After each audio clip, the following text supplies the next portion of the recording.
बिस्मिल्लाहिर्रहमानिर्रहीम। अस्सलाम वालेकुम प्यारे बच्चों, कैसे हैं आप? यकीनन ठीक होंगे, तंदुरुस्त होंगे।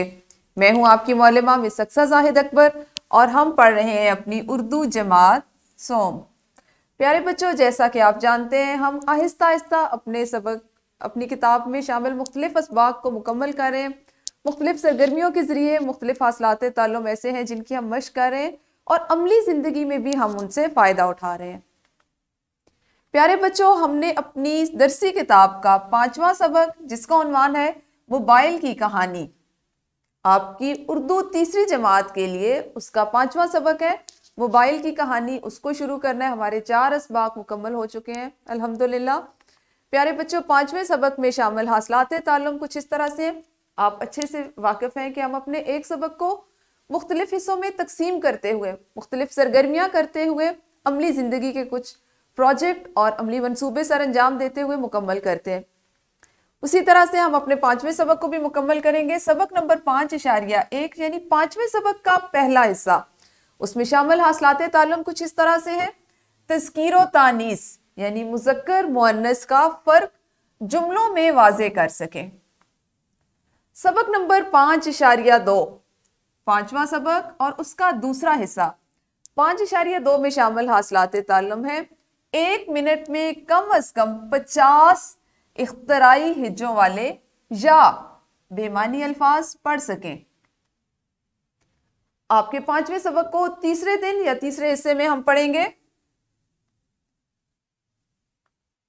1 से 50 तक गिनती उर्दू हिंसों और लफ्जों में लिख सकें।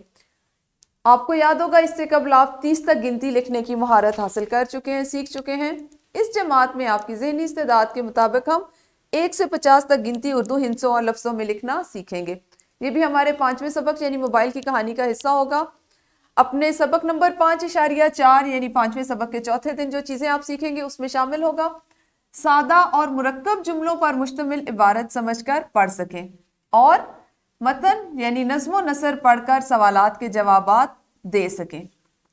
प्यारे बच्चों, सबक नंबर 5.5 यानी 5वें सबक के 5वें दिन आप जो चीज़ें सीखेंगे उनमें शामिल होगा वही हासिल ताल्लुम के सादा और मुरक्कब जुमलों पर मुश्तमिल इबारत समझकर पढ़ सकें और मतन यानी नज़्म व नसर पढ़कर सवालात के जवाबात दे सकें। आप अच्छे से जानते हैं कि जहाँ पे हम कुछ हासिलात ताल्लुम को 1, 2 या 3 दफ़ा एक सबक में शामिल करते हैं तो उसका मकसद क्या होता है कि आपका उस सबक का मतन इतना होता है कि हम उसको 2 या 3 हिस्सों में तकसीम करके उसको पढ़ते हैं, उसको समझते हैं। इसी दिन आपका जो हासिल ताल्लुम एक और शामिल होगा उसमें है तस्वीर देखकर उनसे मुतल्लिक सवालात के जवाबात दे सकें।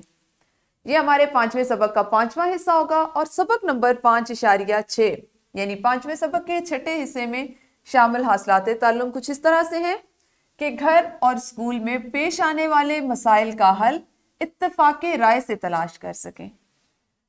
ये हमारी रोज़मर्रा ज़िंदगी का, अमली ज़िंदगी का एक बहुत अहम पहलू है कि जिसमें आपने किताब से हटकर आपको ज़िंदगी में दरपेश अगर कोई ऐसा मसला, कोई परेशानी है जिसका ताल्लुक आपके घर या स्कूल से हो तो उसका हल किस तरह तलाश करना है, इसको हम मुख्तलिफ सरगर्मियों के ज़रिए सीखेंगे। सबक नंबर 5.6 में शामिल हासिल ताल्लुम है टीवी, मोबाइल, कंप्यूटर पर मुख्तसर इबारत समझकर पढ़ सकें। अब आप देखें कि यहाँ पे जो चीज़ आपने सीखनी है कि वो है टेलीविज़न, मोबाइल या कंप्यूटर पर। इसके लिए आपको मैं अभी से इसकी मिसाल देती हूँ कि अमूमन आपने देखा होगा कि टेलीविज़न पर जिस वक्त ड्रामा ख़त्म होता है तो उसके आखिर में मुख्तलिफ नाम चल रहे होते हैं, या जिस वक्त कुछ शुरू होता है तो उसके लिए कोई इबारत लिखी हुई आती है, वो उसका तारुफ होता है या उसकी कोई अहम मालूमात होती हैं। तो इस सरगर्मी के ज़रिए या इस हासिल ताल्लुम के ज़रिए आप इस तरह की जो महारतें हैं जिनका ताल्लुक आपकी रोज़मर्रा ज़िंदगी से है उनको सीखेंगे और आम जिंदगी में उनका इस्तेमाल सीखेंगे। तो प्यारे बच्चों, इंशाअल्लाह कल से हम अपने 5वें सबक का बाकायदा आगाज़ करेंगे। उस वक्त तक अपना ख्याल रखिए। अल्लाह हाफिज़, शुक्रिया।